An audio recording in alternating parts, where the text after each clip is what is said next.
इंतजार कर रहे थे, वो मेहमान खुसूसी जनाब इंजीनियर राणा रंजीत सिंह जी, तो मैं आपके बीच सौंप रहा हूँ। अब आप समझे और राणा रंजीत जी समझे। अब लीजिए, अब उनकी बारी।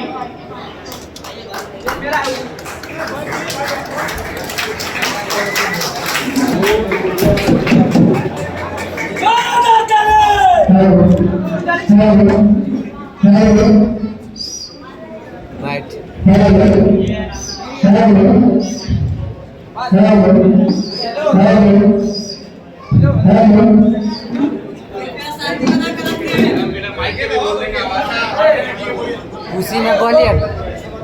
मैं शून्य पे सवार हूँ, बेअदब समय कुमार हूँ, मुश्किलों से क्या डरूं, मैं खुद कहर हजार।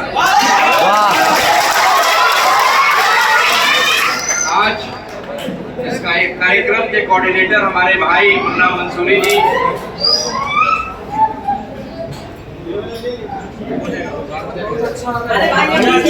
बीच पीछे आवाज नहीं आ रहा है भाई? आवाज नहीं आ रहा है? क्या बात है? की गड़बड़ है। अभी आ रहा है आवाज?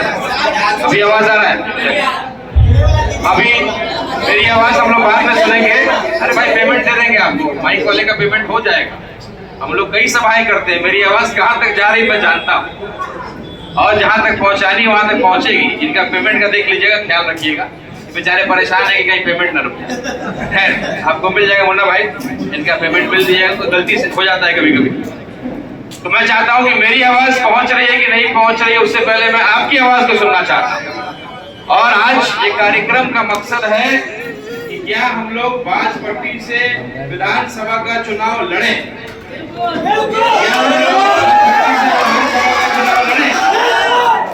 तो एक नारा पहले हम लोग बोलेंगे, मैं बोलूंगा अब अपनी पार्टी, आप बोलेंगे अपना वोट, ठीक है? मैं बोलूंगा अपनी पार्टी, आप बोलेंगे अपना वोट। जो हमारे डॉक्टर शमीमुल साहब ने एक नारा बुलंद किया, उसी का दूसरा रूप में हम लोग। तो चाहता हूं कि पीछे के सारे मेरे भाई लोग अपनी पार्टी, अपनी पार्टी, अपनी पार्टी, अपनी पार्टी।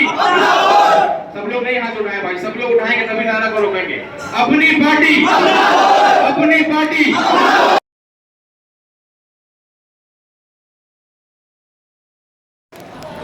आपके हिंदू भाई का अस्सलाम वालेकुम व रहमतुल्लाहि व बरकातुहू।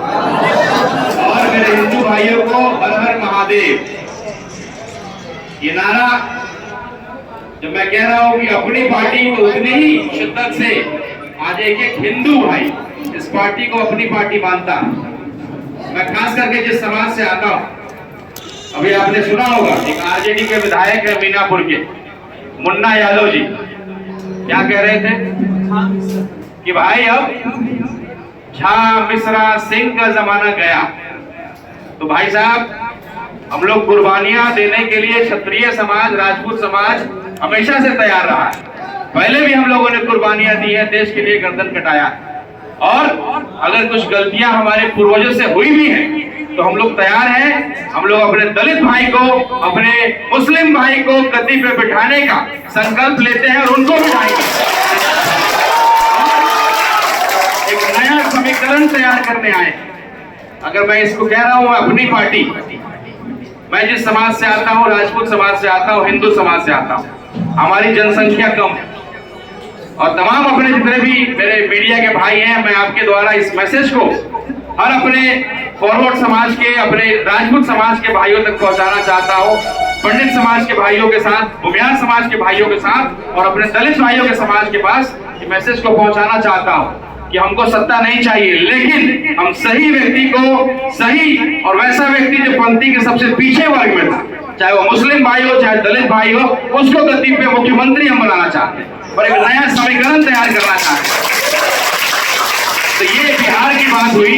अब अगर बाजपट्टी की बात करें, तो अक्सर क्या हो रहा है, जहां मुस्लिम भाइयों की आबादी ज्यादा है, वहां किसी न किसी यादव भाइयों को टिकट दे दिया जाता है और ये दिखाया जाता है कि हमारी जनसंख्या अधिक थी या हमारे वोट बहुत अधिक है, या यहाँ से जब जीतेगा तो कोई यादव ही जीतेगा। इसको वर्षों से दिखाया गया है और आपको बेवकूफ बनाया गया है। अरे दो भाइयों का बंटवारा कैसे होता है? कभी तुम आगे कभी हम आगे, ये होता है भाईचारा, ये होता है समीकरण।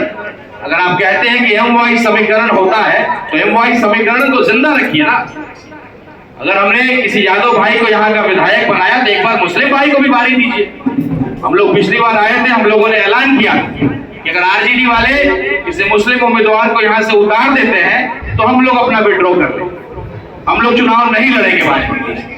लेकिन ऐसा बिल्कुल भी उनका मंशा नहीं है, क्योंकि हम लोगों ने बहुत विनम्र होकर, जो हमारा स्वभाव नहीं है, एआईएमआईएम के कार्यकर्ता ऐसे भी बड़े गर्म जोश के लोग होते हैं और एक एक कार्यकर्ता, मैं तो कार्यकर्ता कहता ही नहीं हूं, अपने हर तकरीर में एक बात को कहता हूं कि बाकी पार्टियों में कार्यकर्ता होते हैं, हमारी पार्टी में दीवाने होते हैं और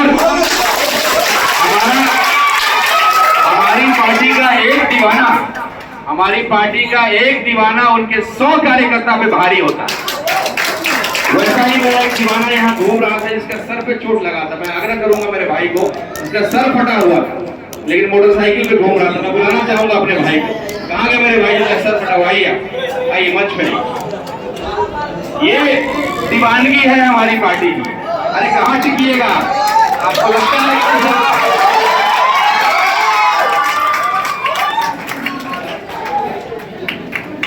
ये हमारा भाई, ये हमारा दीवाना है, इसका सर फटा हुआ है। पत्रकार भाई आप देखिए, इसका सर फटा हुआ है, लेकिन ये दीवानगी है इस पार्टी की कि इसके बाद भी मोटरसाइकिल से झंडा लेकर के मजलिस का दीवानगी और एमआईएम जिंदाबाद का नारा लगातार इसने लगाया है।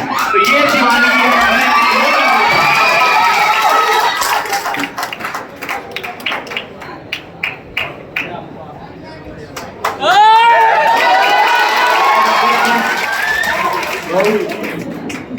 ये आरजेडी वाले भाई लोग कहां से लाओगे? ये दीवाने भाड़े पे मिलेंगे क्या?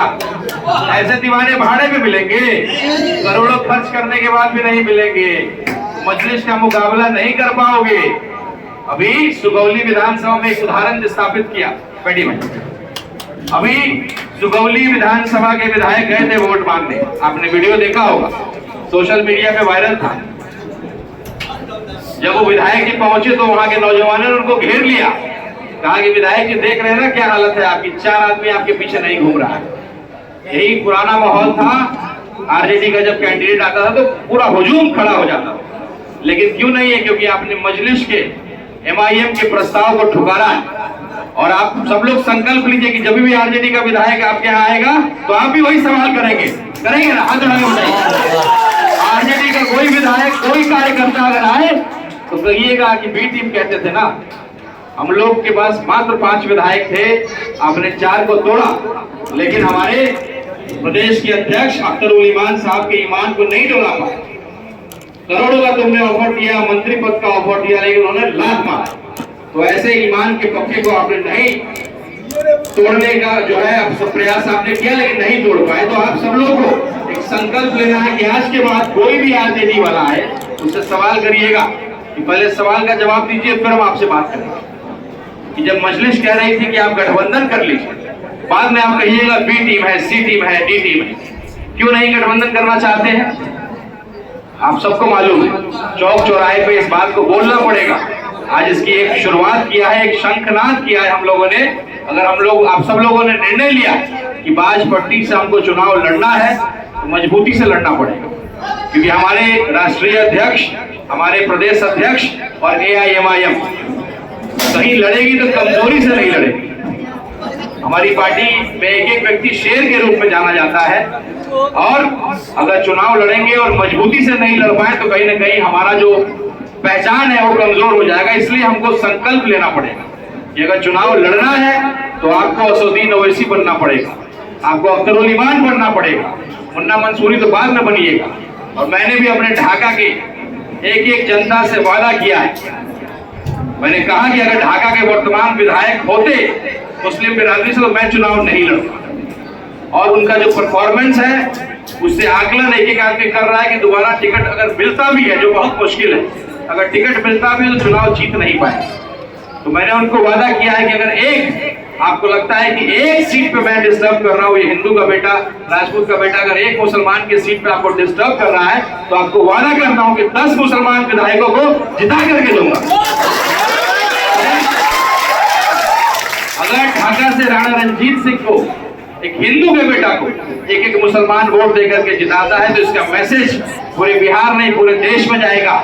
इसके बाद बंगाल में चुनाव है, इसके बाद यूपी में चुनाव है, और जिस दिन इस मजलिस के ऊपर इस पार्टी के ऊपर जो दाग लगाया हुआ है, ये मुसलमानों की पार्टी है, इस दाग को जिस दिन हम लोग मिटा देंगे, और उसके बाद आप देखिए इस पार्टी की ताकत क्या है।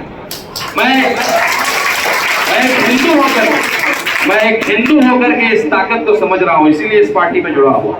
आप लोग मेरे परिवार को शायद जानते होंगे, कुछ लोग नौजवान भाई लोग शायद नहीं जानते होंगे। मेरे पिताजी 20 साल लगातार विधायक रहे, उसके बाद 5 साल शिवहर के सांसद रहे। जब सीताराम यादव जी यहाँ से सांसद थे, मेरे पिताजी शिवहर से सांसद। 15 साल मंत्री रहे, उसके बाद भी मेरे भाई साहब आज भी विधायक है, वो भी मंत्री रहे।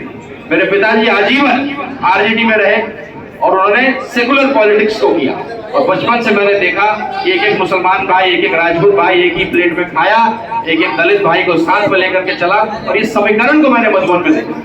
लेकिन मेरे पिताजी के इंतकाल के बाद मेरे भाई साहब ने पार्टी बदला, वो भाजपा में चले गए। मैंने कई बार कहा, देखिए मुस्लिम समाज, दलित समाज हमारा परिवार की तरह था, हमारी ताकत है, उसको छोड़ना नहीं चाहिए। लेकिन आरएसएस के विद्यालय में चले गए, वहां जो पढ़ाई होती है वही ना सीखेगा, तो कहीं ना कहीं वो कमी लगा। इसलिए हम लोग ने पहली पार्टी को AIMIM के रूप में ज्वाइन किया। मैं लोकसभा का चुनाव लड़ा, लोगों का विश्वास नहीं जीत पाया क्योंकि मात्र 20 दिन का समय मुझे मिला, लेकिन चुनाव हारने के बाद भी उतनी ही शिद्दत से पार्टी में काम करता रहा। लोगों ने आकलन लगाया था, अंदाज लगाया था कि चुनाव हारूंगा या जीतूंगा, लेकिन पार्टी को बदल लूंगा। लेकिन एक हिंदू के बेटा को, एक सियासी परिवार से, एक राजनीतिक परिवार से आने वाले व्यक्ति को इस पार्टी का भविष्य दिख रहा है। मुझे मालूम है इस पार्टी का भविष्य क्या होने वाला है। आज प्रशांत किशोर जी करोड़ों रुपए खर्च करते हैं एक सभाओं में, सारा मैनेजमेंट रहता है। अगर पैसा खर्च नहीं करे तो एक आदमी शायद ना आए, लेकिन केवल जानकारी हो जाए कि MIM के लोग आ रहे हैं। अरे भाई, बैरिस्टर असदुद्दीन ओवैसी साहब, अख्तरुल इमान साहब तो बहुत बड़े नेता लोग, केवल यहाँ जिला के राणा रंजीत और अख्तरुल इमाम साहब के जो शिष्य लोग हैं, उसके जिला अध्यक्ष यहाँ तमाम लोग, शिवहर से हमारे मिसबाउल हक साहब हैं, पूर्वी चंपारण के जिला अध्यक्ष हमारे नसीम अख्तर साहब जो हमारे गार्जियन भी हैं, हमको इस पार्टी में भी शामिल कराने का काम किए, जहांगीर साहब जो सीतामढ़ी के जिला अध्यक्ष हैं और जमुआ के मुखिया भी हैं, हमारे गार्जियन स्वरूप बड़े भाई फजले हक साहब हैं। बराबर जब हम लोग कभी कभी परेशान होते थे, क्योंकि एक हिंदू का इस पार्टी में होना, परिवार से ही पत्नी पहले पूछती थी कि आप क्या कर रहे हैं, लोग ये बोलते हैं, लोग वो बोलते हैं। मैंने उनको विश्वास दिलाया कि चुपचाप सुनिए, आगे इसका जवाब मिलेगा, और ये मिलना शुरू हो गया। हमारे डॉक्टर शमीमुल साहब, मैं यहाँ नहीं था, लेकिन जब मुझे मालूम चल गया कि हमारे भाई डॉक्टर शमीमुल साहब जो नरकटिया विधानसभा के भावी प्रत्याशी भी हैं, वो पहुंच गए, तो मैं निश्चिंत हो गया कि चलिए मजलिस के विचारधारा को बखूबी लोगों के बीच में पहुंचा रहे होंगे, अपने शेरो शायरी से भी और अपने विचारधारा से भी। हम लोग के सीनियर भी रहे, पार्टी में हम लोगों को शामिल कराने का भी काम किया। हमारे अलाउद्दीन साहब, अलाउद्दीन अंसारी साहब जो परिहार से लगातार मेहनत कर रहे हैं, अगली सभा इनकी भी हम लोग उसमें भी जाएंगे, और अपने पार्टी के पदाधिकारियों से बात करके संगठन को कैसे बूथ लेवल तक लेकर के जाना, उसकी चर्चा भी हम लोग करेंगे। जियाउद्दीन भाई यहाँ लगातार जुड़े हुए, मेरे शाहिद अफरीदी साहब जो युवा के अध्यक्ष हैं, और तमाम मेरे भाई लोग की पहली मुलाकात है, शायद मैं सबका नाम नहीं जानता हूँ, लेकिन आपको विश्वास दिलाता हूँ मेरे पिताजी इसी काम के लिए जाने जाते थे कि एक बार किसी से मिल लें तो आजीवन उसका नाम याद रखते थे। तो मैं भी उनका बेटा हूं, उन्हीं का संस्कार है, और अगर आज वो जिंदा होते मेरे पिताजी तो मोदी के खिलाफ ही बोल रहे हो, और मैं भी वही काम कर रहा हूँ, अपने सभी समाज के लोगों को लेकर के चल रहा हूँ। मेरा भी कुछ स्वार्थ है, मैं यूं ही लड़ाई नहीं लड़ रहा हूँ। कई लोग कहते हैं, सवाल करते हैं कि भाई इतना क्यों मुसलमानों की चिंता है आपको, तो मैं अक्सर यही जवाब देता हूँ कि ये जो आरजेडी के विधायक हैं, मुन्ना यादव जैसे लोग जो कहते हैं कि हमको पीछे कर देंगे और खुद सत्ता में आगे रहेंगे, तो उनको भी आगे नहीं जाने देंगे। उनको हटा करके जो सही उसका हकदार है, हमारा दलित भाई, हमारा मुसलमान भाई जिसकी आबादी सबसे ज्यादा है, लेकिन आज उसको अधिकार नहीं मिलता। आज हर पार्टी का अपना अपना नेता है, यहाँ तक कि मांझी समाज का भी अपना नेता है, पासवान समाज का अपना नेता है, कुर्मी समाज का नेता है, यादव समाज का नेता है, सारी समाज का नेता है। लेकिन आपसे पूछा जाए कि मुसलमानों का नेता कौन है, कोई जवाब है आप लोगों के पास? हमेशा किसी न किसी को नेता बनाएंगे। अरे 17% की आबादी है हमारी, सबसे मजबूत बिरादरी, सबसे ताकतवर बिरादरी, लेकिन हमेशा किसी के पीछे खड़े होंगे। किसी को आरजेडी का टिकट मिल जाएगा उसको खड़ा कर देंगे। अरे इतने दिन से तो एनडीए की सरकार चल ही रही है, क्या बदल गया? कुछ भी तो नहीं बदला। मैं हरा गमछा हरा टोपी नहीं पहनता हूं और दिखावा नहीं करता हूं, लेकिन जब किसी भी हमारे ढाका की एक घटना है, फुलवरिया में 15 लोग जाकर के शेख वाजुल साहब को मॉब लिंचिंग किया। 15 लोगों ने जाकर के उनके गांव में उनको मारा। और गांव किसका था? वहां के विधायक का गांव, पवन जायसवाल जी का गांव। और वहां का गांव के 90% लोगों पे केस है, FIR है। और दहशत में जीते हैं उस गांव के लोग कि भाई कब हमारा केस उठवा देगा, हमको जेल भिजवा देगा। आपके बस्ती में आपकी घनी आबादी है मुसलमानों की, वहां घुस करके 15 लोग 7 बजे 8 बजे जाकर के एक व्यक्ति को मार देते हैं, मॉब लिंचिंग कर देते हैं। उसकी लड़ाई मैंने लड़ा, उसका पोस्टमार्टम तक नहीं हो रहा था, उसके खिलाफ अरेस्टिंग नहीं हो रही थी। 2 दिन पहले हमारे जिलाध्यक्ष जाकर के कुर्की का पर्ची चिपकाया। तो मैं हरा गमछा हरा टोपी पहन करके नाटक नहीं करता हूँ, दिखावा नहीं करता हूँ, मुसलमानों की लड़ाई को लड़ता हूँ सही मायने। और हमारे मात्र एक विधायक है, हमारे एकमात्र विधायक अख्तरुल ईमान साहब, जिन्होंने विधानसभा में सवाल उठाने का काम किया। जब हमारे एक गांव है लहन ढाका, 500 लोगों पे FIR कर दिया गया। पूरा गांव आज भी दर दर भटक रहा है। क्यों कर दिया? क्योंकि एक व्यक्ति जो मरने की हालत में था उसको अस्पताल ले जाया गया, लेकिन वहां अस्पताल में ना सिलेंडर की व्यवस्था, ऑक्सीजन सिलेंडर की, ना डॉक्टर की व्यवस्था, ना किसी तरह का कोई व्यवस्था। तो किसी का परिजन अगर उसके सामने घुट घुट करके मरेगा तो किसी को भी गुस्सा आएगा। उन्होंने थोड़ा बहुत तोड़फोड़ किया, उसका ये हुआ हश्र कि 500 लोगों पे अज्ञात केस कर दिया गया।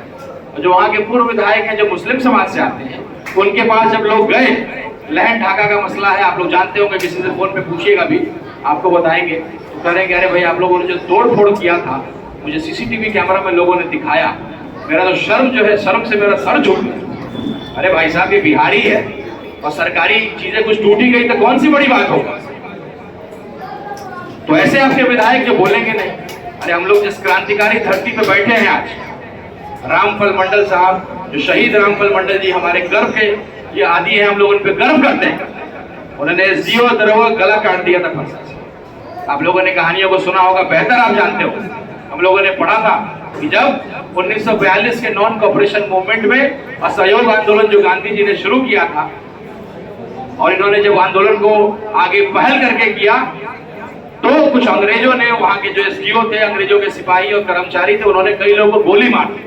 उसके आक्रोश में जाकर के ही बाजपट्टी बाजार में वो लोग गए, और जब उनको मालूम चला कि ऐसे ऐसे जीप से दरोगा और SDO जिसने गोलियां चलाई थी उसको जो है फरसा से काटने का काम किया।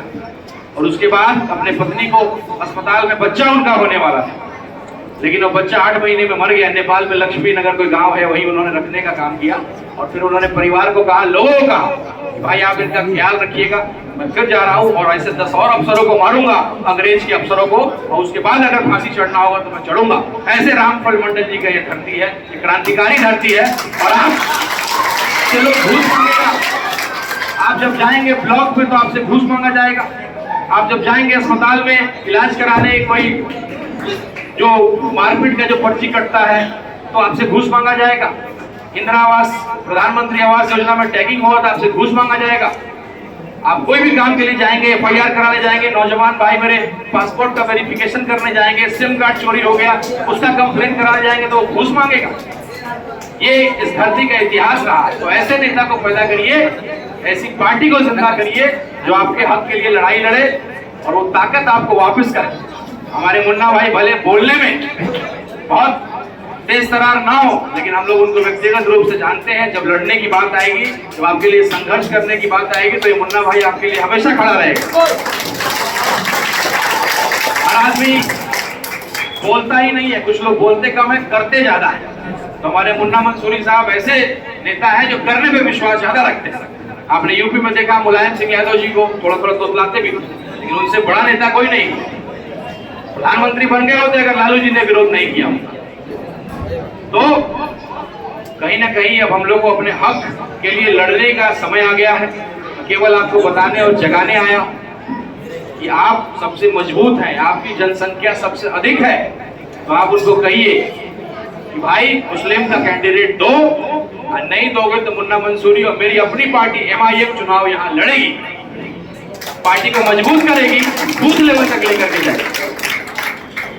तो मुझे पूरा विश्वास है, ये पहला कार्यक्रम था, आप सब लोग का इस गर्मी में इस तरीके से साथ मिला, सहयोग मिला, हम लोग को ये पूरा विश्वास हो गया कि बाजपट्टी अब तैयार है MIM को प्रत्याशी यहाँ देना हर हाल में है। और चूंकि आज हम लोगों ने सेनापति को केवल बुलाया है, जो हमारे कार्यकर्ता हैं उनको बुलाया है, अब यहाँ के सेनापति आगे की सेना को तैयार करेंगे, युद्ध में जाने से पहले करेंगे ना आप लोग, अपने गांव में जाएंगे और सेना तैयार करेंगे। और लोकतंत्र का सेना क्या होता है, बूथ लेवल पे अपने लोगों को खड़ा करना होगा, हर बूथ पे 10-10 लोगों को खड़ा करना होगा। नहीं तो चुनाव के 2 दिन पहले क्या कहेंगे, अरे भाई जीत जाएगा, मोदी जीत जाएगा, भाजपा जीत जाएगा, वो हो जाएगा, ये हो जाएगा, अरे भाड़ में जाए, इतने साल से तो हो ही रहा है। देख ही तो रहे हैं हमारी क़यादत कब मजबूत होगी, हमारी पार्टी कब मजबूत होगी। तो एक हिंदू का बेटा आपको जगाने आया है, आजान करने आया है। जिस तरीके से नमाज का टाइम होता है तो मस्जिद से अजान की आवाज आती है, आपको याद दिलाया जाता है कि चलिए चलिए और चल के नमाज जो एक मुसलमान का फर्ज है उसको अदा करिए। तो भाइयों, क्या हिंदू को अजान पढ़ना पड़ेगा, हिंदू को जगाना पड़ेगा, क्या आपकी ताकत को जगाना पड़ेगा? हमारे बजरंग बली हमारे धर्म में माने जाते हैं जो बहुत ताकतवर थे, लेकिन अपनी ताकत को भूल जाते हैं। जब उनको लाना था लक्ष्मण जी को, राम जी के छोटे भाई थे, उनको बचाने के लिए, तो थोड़ा सा भूल जाते थे कि मेरी ताकत क्या है। तो आप लोग अपनी ताकत को भूल गए। तो हमारे बजरंग बली को जगाया जाता था, उनको बताया जाता था कि आप कितने ताकतवर हैं, तो वो अपना विशाल रूप लेते। तो हम लोग यही समझाने आए, एक हिंदू का बेटा, एक हिंदू का भाई आपको एक जगाने और समझाने आया है, आपका आजान करने आया है कि नमाज पढ़ने का टाइम आ गया है, सही पार्टी का निर्णय करने का आ गया है, सही नेता का निर्णय करने का समय आ गया है। आप लोग करेंगे ना? एक बार हाथ खड़ा करिए। आप लोग करेंगे। और मैंने जो अपना कसम खाया है कि ढाका के बदले 10 मुसलमान विधायकों को जिता करके लाऊंगा। जब एक हिंदू को साथ मिलेगा पूरे मुसलमान का, जब इस पार्टी का पहला हिंदू विधायक होगा, तो न केवल बिहार, पूरे देश में AIMIM की ताकत मजबूत होगी। और ये आपके राजपूत भाई का वादा है। तरह तरह के लोग कहते रहेंगे कि आज छोड़ देगा, कल छोड़ देगा। हम लोग क्षत्रिय समाज से आते हैं। एक कहावत है कि रघुकुल रीत सदा चली आए, प्राण जाए पर वचन न जाए। तो मैंने ये वचन दिया है, मेरे लिए विधायक मंत्री कोई बड़ी चीज नहीं। जब से मैं पैदा लिया हूँ तब से लाल बत्ती देखा है। तो ये विधायक मंत्री बनने नहीं आए, एक बहुत बड़ा सपना लेकर के आए कि मुन्ना यादव जैसे लोग जो हमारे फॉरवर्ड समाज को गाली देते हैं, एक नया समीकरण तैयार करेंगे। फॉरवर्ड समाज अपने मुस्लिम भाइयों को जोड़ेगा। अगर MY हो सकता है तो MF क्यों नहीं हो सकता? मुस्लिम फॉरवर्ड क्यों नहीं हो सकता? और साथ में अपने दलित भाइयों को लेकर के चलेंगे, सभी समाज को लेकर के चलेंगे, लेकिन एक मुख्य समीकरण बनाएंगे।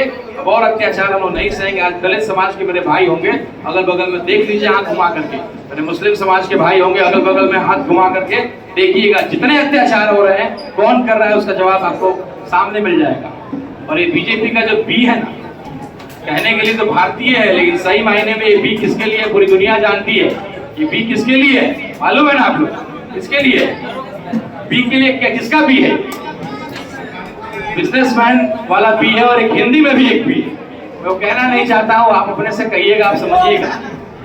तो कहीं ना कहीं वही है, वही होता जा रहा है, उसको बदलना है। इसकी शुरुआत करने के लिए आया हूँ और आपको जगाने आया हूँ, एक नया समीकरण तैयार करने आया हूँ, ताकि आने वाला बिहार, इस बार भी, पिछले बार हमारे 5 विधायक थे, अगर 8 विधायक होते तो हम तय करते कि सरकार किसकी बनेगी। और जो इस बार का समीकरण बनने जा रहा है वो किसी की सरकार नहीं बनने जा रही। और जो हमारे राष्ट्रीय अध्यक्ष बैरिस्टर असदुद्दीन ओवैसी साहब ने एक संकल्प लिया है और हम लोग को एक काम दिया है, एक टारगेट दिया है कि 4 का बदला 24 से लेंगे। 4 ले गए थे ना, 4 का बदला 24 से लेंगे। और अगर 24 विधायकों को लाएंगे हम लोग इंशाल्लाह, तो देखिएगा अगला बिहार का सरकार बिना AIMIM के नहीं बनेगा। RJD वाले कह रहे थे ना कि हमारे चिट्ठी को नकार दिया, गिड़गिड़ा रहे थे। पिछली बार जेल से लालू जी का फोन जाता था बैरिस्टर ओवैसी साहब के पास, नहीं उठाते थे, जो कि खुद वकील हैं, बैरिस्टर हैं, वो नियम कानून को जानते हैं कि जेल में किसी व्यक्ति से मैं बात नहीं करूंगा।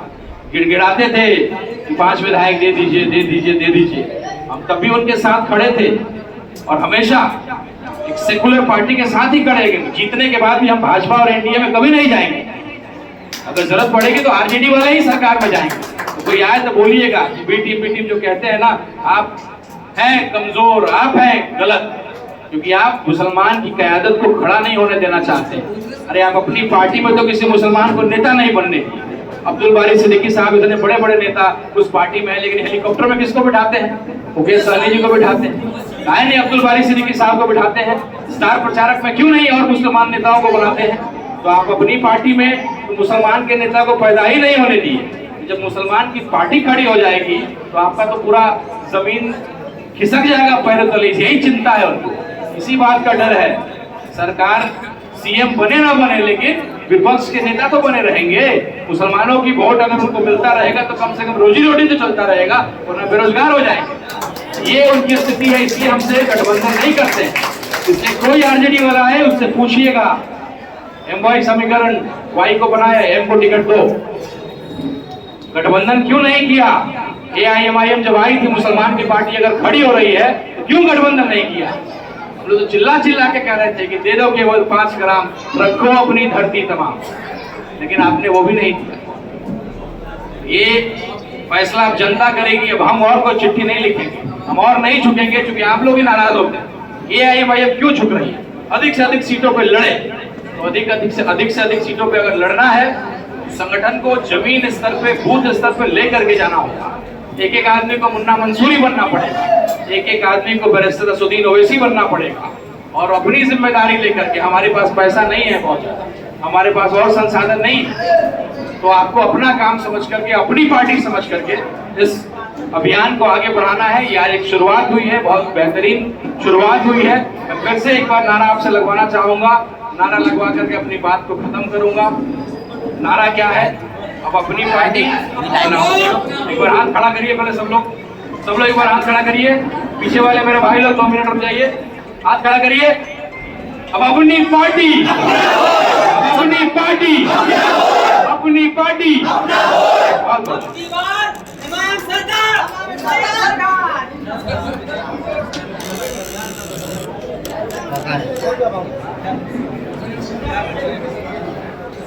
अब जो है सम्मानित का काम आपके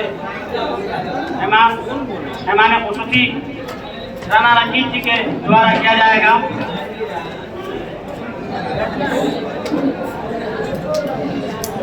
तो मैं अब आवाज दूंगा नारपुर प्रखंड अध्यक्ष जनाब सियाउद्दीन साहब को आए।